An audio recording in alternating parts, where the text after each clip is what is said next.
Hello everyone, good evening. My name is DK धीरज कुमार ठाकुर।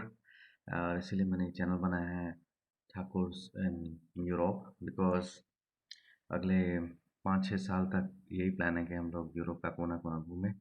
और एक वो कहावत है ना कि 40 क्रॉस होने के बाद शरीर में कितनी जान होगी तो कोई भी नहीं जानता। लेकिन बुढ़ापे में पैसा बहुत होगा और आपके पास मेमोरीज होंगी नहीं, उन पैसों को यूज़ नहीं कर पाओगे तो डेफिनेटली उन पैसों का क्या फ़ायदा। तो इसीलिए हमने डिसाइड किया कि अब हमें बिफोर आई क्रॉस 40 हम लोग पूरा दुनिया घूमें जितना घूम सकते हैं। But you know right, middle class family. अपना स्क्रीन शेयर कर रहा हूँ and I show you and guys please pardon me because I am not very habitual to the YouTube. मेरा पहला वीडियो है, मुझे ये भी नहीं पता कि मैं कितना अच्छा कर रहा हूँ या कितना बुरा। बिकॉज एज आई सेड हम लोग बहुत ही I would say lower middle class family से हैं, तो मैं एक्सपेक्ट नहीं करता कि बहुत ही ज़्यादा अच्छी परफॉर्मेंस होगी मेरी। लेकिन हाँ, मेरा इंटेंशन बहुत साफ है कि मैं चाहता हूँ कि आप लोगों के भी पैसे बचें, जो इस प्रोसेस में हम लोग काफ़ी पैसे फूँक देते हैं और उसके बाद भी रिजल्ट्स नहीं मिलता है। तो सबसे पहला रिक्वायरमेंट मैं आपको बताता हूँ, आइए एक बार मेरा स्क्रीन देखते हैं। पहला रिक्वायरमेंट जो है वो है अपना, सबसे पहले तो ऑब्वियस सी बात है आपको इंटरव्यू क्रैक करना होगा किसी जेन्युइन एम्प्लॉयर से। कोशिश कीजिए कोई ब्रांडेड एम्प्लॉयर हो, कोई ऐसा। पहला रिक्वायरमेंट जो है वो है अपना, सबसे पहले तो ऑब्वियस सी बात है आपको इंटरव्यू क्रैक करना होगा किसी जेन्युइन एम्प्लॉयर से। कोशिश कीजिए कोई ब्रांडेड एम्प्लॉयर हो, कोई ऐसा एम्प्लॉयर हो जिसको आप ट्रस्ट कर सकें।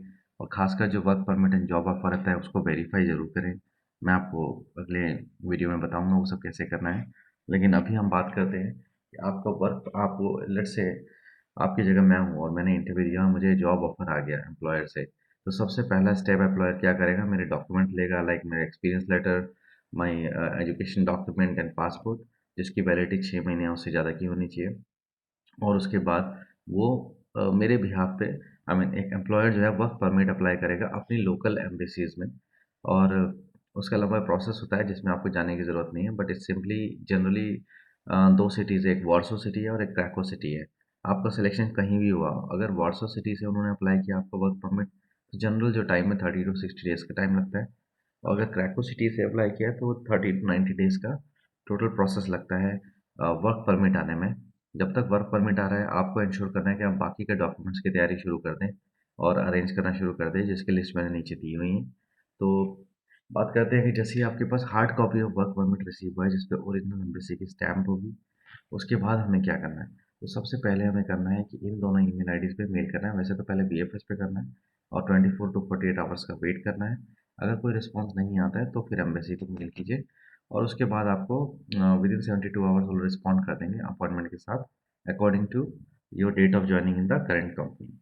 और जैसे ही आपको अपॉइंटमेंट आ जाए आपको सिस्टमेटिकली स्टेप बाय स्टेप पूरा फोकस करके ये काम करना है। देखो आपको बहुत सारे लोग मिलेंगे, एजेंट मिलेंगे जो बोलेंगे हम इतने पैसे देंगे उतने पैसे देंगे और आपको करवा देंगे। ऐसी कोई ज़रूरत नहीं है because the process is very easy, very simple. ऐसा नहीं है, ये पहले वाली सिचुएशन नहीं रही जब से वी एफ जैसे आपका पासपोर्ट आजकल टीसीएस वालों के पास है, तो काफ़ी अच्छा उन लोगों का परफॉर्मेंस, आपके पासपोर्ट 1 वीक के अंदर आ जाते हैं। बहुत ईजी ऑटोमेटेड प्रोसेस हो गया है। सेम वे आपका वीएफएस जो है वो प्राइवेट एजेंसी है जो पूरा वीज़ा प्रोसेस हैंडल करती है। बहुत ही ज़्यादा ईजी कर दिया उन लोगों ने सब चीज़ को। तो आइए हम सबसे पहले बात करते हैं, जब आपको अपॉइंटमेंट मिल गई तो आपको सबसे पहला काम क्या करना है। देखिए, दो तरह के वीज़ाज़ हैं। एक तो टाइप डी वर्क वीज़ा, जिसे बोलते हैं national type D work visa, जो कि प्राइमरी एप्लीकेंट करेगा जिसको जॉब मिली है। और दूसरा जो है वो है डिपेंडेंट वीज़ा, जो या तो वाइफ होती है या माँ बाप होते हैं या फिर बच्चे होते हैं जो डिपेंडेंट है एम्प्लॉय पे, उसके लिए अप्लाई करते हैं। और मेक श्योर इन तीनों के लिए, यानी प्राइमरी एप्लीकेंट, उसका उसकी वाइफ और उसका बच्चा, तीनों के अलग अलग 3 सेट्स ऑफ डॉक्यूमेंट बनेंगे, ये याद रखना। ठीक है, ये कन्फ्यूजन मुझे भी थी जब मैं वहाँ पर गया था। और उसके बाद मैंने बहुत सी चीज़ें जो एक्सपीरियंस की जो मैं आपसे शेयर करने वाला हूँ।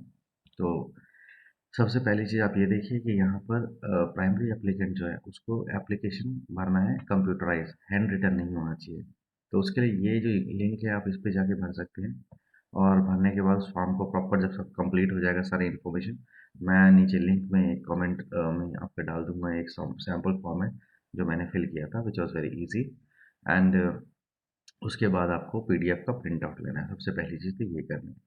दूसरा क्या करना है, कवर लेटर दिया करना है जिस पे आप लिखेंगे कि I Dheeraj Kumar have got job offer from such and such company and my salary offered is this much, and I would like to apply for type D work visa to join my office on such and such date, and I have enough arrangement of fund, and I have already booked the accommodation. I have taken the travel insurance for 1 year, which is going to expire on this date, and flight itinerary I am already submitted. So kindly approve my work permit process. तो आपको ये application letter जो है cover letter बोलते हैं, दूसरा हो गया। तीसरा क्या हो गया, आपको ट्रैवल इंश्योरेंस 1 साल का लेना है, याद रखना। बजाज या जिस भी वेंडर से लो कोई फ़र्क नहीं पड़ता, बट इंपॉर्टेंट ये है कि एक बार में 6 ही महीने का होता है, तो वो दो इंश्योरेंस देंगे 6 6 महीने का और एक देंगे 5 डेज़ का, यानी टोटल 1 ईयर का आपका होना चाहिए। क्योंकि अगर आप मान लीजिए 1 महीने का अगर जमा करा रहे हैं तो आपका रिजेक्ट हो जाएगा, क्योंकि मेरी फ्रेंड का ऐसा ही हुआ था, उसका रिजेक्ट हो गया था वीज़ा उसको। और वीज़ा में प्रॉब्लम क्या है कि जब आप सबमिट करते हो और रिजेक्ट हो गया तो आपको दोबारा फीस देनी पड़ती है, जो कि 7 से 8 हज़ार रुपये जनरली होती है, विच इज़ नॉट गुड। ठीक है। और फिर वहाँ प्रीमियम सर्विस के लिए बहुत लोग बोलेंगे please don't go for it, I don't think it's required, because normal process भी बहुत ही सिंपल है, आपको ज़रूरत नहीं है। बस आप इस चेक लिस्ट को फॉलो करिए। सबसे पहले क्या चाहिए आपको, एप्लीकेशन फॉर्म। दूसरा आपको चाहिए कवर लेटर। तीसरा चाहिए ट्रैवल इंश्योरेंस फॉर 1 ईयर। चौथा चाहिए फ्लाइट डिटेल्स, जो भी आप जिस भी डेट को जा रहे हो उसकी बुकिंग डिटेल्स चाहिए। ठीक है। इटिनरी चाहिए होती है, कंफर्म टिकट ना हो तो भी चलेगा, इटिनरी होनी चाहिए। एंड नेक्स्ट आपका है एकोमोडेशन, आप कहाँ रहने वाले हैं उसकी डिटेल्स होनी चाहिए। और देन ओरिजिनल वर्क परमिट और उसकी एक कॉपी होनी चाहिए। उसके बाद आपकी कंपनी जो है, एम्प्लॉयर जो है, वो एक फाइनेंशियल डिटेल्स देता है, कुछ पेजेस की होते हैं, 4 5 पेजेस की, वो आपको सबमिट करना है, जिसमें उसकी इन्फॉर्मेशन होती है कब से रजिस्टर हुई और कितना उसने बिजनेस किया, उसका फाइनेंशियल स्टेटमेंट क्या है। तो ये तो हो गया प्राइमरी एप्लीकेंट का केस। ठीक है। और अगर आप फैमिली के साथ जा रहे हैं, if going with a family, then letter from employ. अगर आपका एम्प्लॉयर जो है, जिस भी कंपनी में आपका सिलेक्शन है, अगर वो ये लिख के दे दे कि आपका जो पूरा फैमिली है वो मेडिकल बेनिफिट्स में कवर होगा, अकोमोडेशन अगर कंपनी प्रोवाइड कर रही है, तो वो बस मेंशन कर दे आपकी फैमिली डिटेल, तो वो एक एडेड एडवांटेज रहेगा आपके डिपेंडेंट वीज़ा के केस में। ठीक है। तो वो जस्ट हेल्प करता है। बहुत से लोग बोलेंगे, और सबसे इम्पोर्टेंट है प्रूफ ऑफ फंड, जिसके लिए मैं बहुत भटका था, क्योंकि मैंने उसमें पढ़ा था कि जो चेक लिस्ट है डॉक्यूमेंट्स की, कि आपका जो क्रेडिट कार्ड बेनिफिट लेटर चाहिए, डेफिनेटली चाहिए, जिस पे स्टैम्प होना चाहिए बैंक का, और साथ में आपका उस पर सिग्नेचर होना चाहिए बैंक के अथॉरिटी का। बट मेरा S B I and American Express था, जिसमें मुझे नहीं मिला टाइम पे। बट देन मैंने उसके बाद प्रिंट आउट लेके लेटेस्ट स्टेटमेंट का जमा करा दिया, जो कि 7 लाख के आसपास था, क्योंकि मेरे केस में मैं, मेरी वाइफ और मेरा 4 साल का बच्चा था। तो इसलिए ये 3 चीज़ें करी, जो कि मोर देन इनफ थी, एंड उससे ज़्यादा की ज़रूरत नहीं है। यानी आपको भटकने की ज़रूरत नहीं, सिंपल क्रेडिट कार्ड स्टेटमेंट अगर है आपका, तो वो प्रूफ फंड में हम जमा कर सकते हैं। बहुत से लोग कहते हैं पुलिस क्लियरेंस सर्टिफिकेट चाहिए, ये चाहिए, वो चाहिए। नहीं यार, कुछ नहीं चाहिए। सिर्फ ये, क्योंकि आप वर्क वीज़ा है, वर्क वीज़ा में इतना कॉम्प्लिकेशन नहीं होता है। आप बस ये ऊपर की सारी चीज़ें सबमिट कीजिए, एंड दैट्स ऑल। अगर पुलिस क्लियरेंस सर्टिफिकेट या कोई डॉक्यूमेंट, एजुकेशन डॉक्यूमेंट डाल रहे हैं तो वो एक एडिड एडवांटेज हो सकता है, but it is not required, it is not a mandatory. आप चेक प्लीज में चेक कीजिए, 7.5 जो है उसके डॉक्यूमेंट जस्ट ऑप्शनल है, it's not a compulsory requirement. तो अगर आप ये डॉक्यूमेंट्स लेके जा रहे हैं, क्या क्या डॉक्यूमेंट फिर रिपीट कर रहा हूँ, एक बार चेक कर लीजिए। आपका पहला स्टेप है, वर्क परमिट आने के बाद आपने अपॉइंटमेंट ले ली। अपॉइंटमेंट लेने के बाद आप इस पोर्टल लिंक पे गए, इसमें डिटेल्स फिल की और पीडीएफ जनरेट कर लिया, डाउनलोड किया, प्रिंट आउट किया, उस पर एक फ़ोटो लगा दिया। फ़ोटो अगर आप नहीं खिंचा पाएँ तो आप जब पास वहाँ वीज़ा ऑफिस जाएँगे, वहाँ हाथों हाथ खींच के दे दो, थोड़ा महँगा पड़ता है, लेकिन वो एक्यूरेटली जब फॉर्मेट चाहिए होता है फ़ोटो का, उसी फॉर्मेट में मिलती है। एप्लीकेशन फॉर्म के बाद कवर लेटर आपने तैयार करना है, जिसमें आपकी डिटेल्स मेंशन करनी है, क्यों, क्या, कैसे वगैरह। ट्रैवल इंश्योरेंस 1 साल का होना चाहिए, फ्लाइट डिटेल्स होनी चाहिए, अकोमोडेशन होना चाहिए, वर्क परमिट का एक कॉपी होना चाहिए और ओरिजिनल भी होना चाहिए, कंपनी की फाइनेंशियल डिटेल्स होनी चाहिए, और उसके बाद फैमिली के लिए एक लेटर लिख दे कंपनी रिकमेंडेशन का, तो बहुत अच्छा है, वो एडिड एडवांटेज होगा। और हाँ, अगर एम्प्लॉयमेंट कॉन्ट्रैक्ट या ऑफर लेटर है आपके पास, तो वो भी डेफिनेटली आप ऐड कर दीजिए, वो एक इम्पोर्टेंट एसेंशियल होगा। वैसे ज़रूरत नहीं होती है, क्योंकि आपको वर्क परमिट साइड डिटेल्स होती है, बट फिर भी अगर डाल देंगे तो अच्छा रहेगा। बस इतना ही काफ़ी है। ये हो गया किसके लिए, प्राइमरी एप्लीकेंट, जो कि आपका डिपेंडेंट है। ठीक है। अब आते हैं हम, सॉरी, प्राइमरी एप्लीकेंट जिसको जॉब मिली है, I am really sorry. Now we are coming about dependent visa और स्पाउस या फिर चिल्ड्रन का।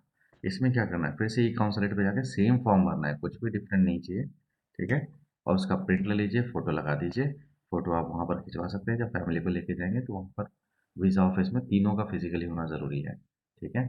उसके बाद वहाँ आपको सबसे पहले जो एप्लीकेशन फॉर्म के बाद जो लेटर चाहिए, वो था इन्विटेशन लेटर, जिस पे आप लिखते हैं कि मैं फॉर एग्जांपल आप वाइफ को करें ना, my wife dash dash dash and her passport number is this, is dependent on me, she is my spouse, she is not working anywhere, and I will need her to take care of my health and other needs. Hence I would like to invite her along with me uh, to the Poland as a dependent. वो हो गया पहला। मैं format आपको फिर भी attach कर दे रहा हूँ नीचे कमेंट लिंक में। उसके बाद दूसरा आपने क्या किया, एप्लीकेशन फॉर्म कर दिया। तीसरा स्पॉन्सरशिप लेटर होता है, उसमें आप लिखेंगे कि I am sponsoring my wife. अगर बच्चा है तो लिखो I am sponsoring my kid, he is depend on me, he is a minor. आप जेन्युइन रीजन लिख के एंड उसके जो भी एक्सपेंसेस मेडिकल या फूड अकोमोडेशन होगा सारा I will take care and I have enough arrangement of fund. ये आप स्पॉन्सरशिप लेटर में भी और इन्विटेशन लेटर दोनों में लिखेंगे कि आप enough fund to support them and fulfill all their needs during the tenure of 1 year and they will be coming along with you। ऐसे करके स्पॉन्सरशिप लेटर में लिखना है, उसका फॉर्मेट भी मैं अटैच कर दे रहा हूँ। नाउ वर्क परमिट फिर इसके केस में भी ओरिजिनल जाएगा एंड कॉपी जाएगा। Flight details, insurance, accommodation details and proof of fund. Again as I said, family of 3 मतलब 6 लाख रुपए बहुत है। अगर आप क्रेडिट कार्ड के स्टेटमेंट्स लगा देते हैं तो काफ़ी ज़्यादा बैंक्स भटकने की जरूरत नहीं। मैं बहुत भटका था, बहुत टाइम बर्बाद हुआ। लेकिन डिपेंडेंट के केस में सबसे इंपॉर्टेंट पॉइंट है मैरिज सर्टिफिकेट, जो अपोस्टाइल होना चाहिए। 3 दिन का जनरली टाइम लगता है। अगर आपको कॉन्टैक्ट चाहिए मुझे कहीं नीचे कमेंट में लिंक बताइएगा, मैं आपको कॉन्टैक्ट डिटेल्स भी दे दूंगा उसका। And then birth certificate of children in minor, वो भी अपोस्टाइल होना चाहिए। अगर आप अपने बच्चे के लिए रिक्वेस्ट करें, यानी ऊपर वाला प्रोसेस सारा सेम रहेगा, सिर्फ अगर वाइफ है तो मैरिज सर्टिफिकेट और बच्चा है तो बर्थ सर्टिफिकेट। अगर बच्चा माइनर है तो उस केस में एक एडिशनल डॉक्यूमेंट बस बच्चे के केस में होगा, वो है कंसेंट फॉर्म, जिसमें आप ये लिखते हैं कि you are the primary applicant और आप उसके सारे एक्सपेंसेस तो कवर करेंगे और फिजिकली आपने वीएफएस ऑफिस में विजिट किया था बच्चे के साथ। एंड उस पर पेरेंट्स के दोनों के सिग्नेचर होने चाहिए, किसके, मदर एंड फादर दोनों के, इसलिए कंसेंट फॉर्म होता है। बस ये एक एडिशनल डॉक्यूमेंट है जब डिपेंडेंट वीज़ा अप्लाई करते हो बच्चे के लिए। तो बस ये तीनों डॉक्यूमेंट आप लेके जाइए।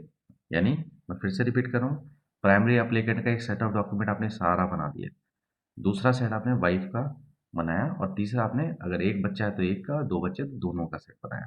यानी टोटल 3 सेट आपने बना लिए और 2 बच्चे हैं तो 4 सेट बनेंगे आपके।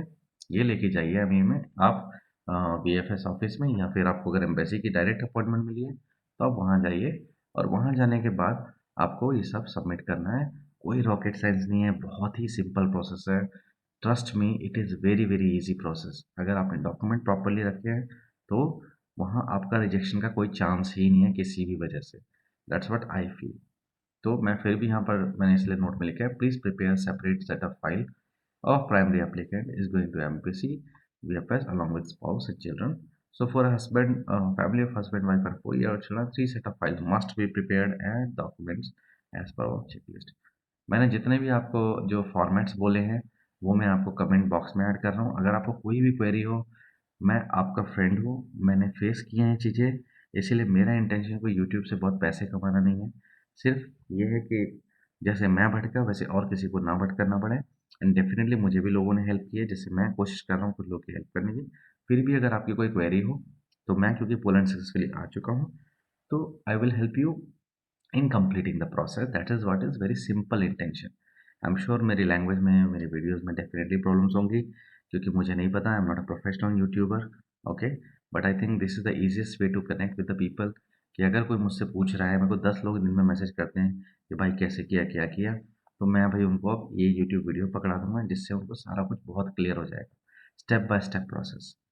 तो let's be together, let's support each other and all the best for your visa application. Trust me, आपको किसी एजेंट की ज़रूरत नहीं है। आप वर्क परमिट वेरीफाई कराइए एम्प्लॉयर से भी और साथ में एम्बेसी से भी, and it is very easy process. आपको सिंपल वीज़ा फीस के अलावा कुछ भी एक्स्ट्रा पैसा खर्च करने की ज़रूरत नहीं है। हाँ, definitely print out and photographs में जो होगा वो होगा, बट नो नीड टू पे additional things on the people which actually is not required. ठीक है, अगर मेरी वीडियो में कोई कमी रह गई है तो उसके लिए I am really really sorry. आप प्लीज़ क्वेश्चन मुझसे कमेंट में पूछिए, मैं आपको डेफिनेटली आंसर करूँगा and I will try to be responsive as fast as possible.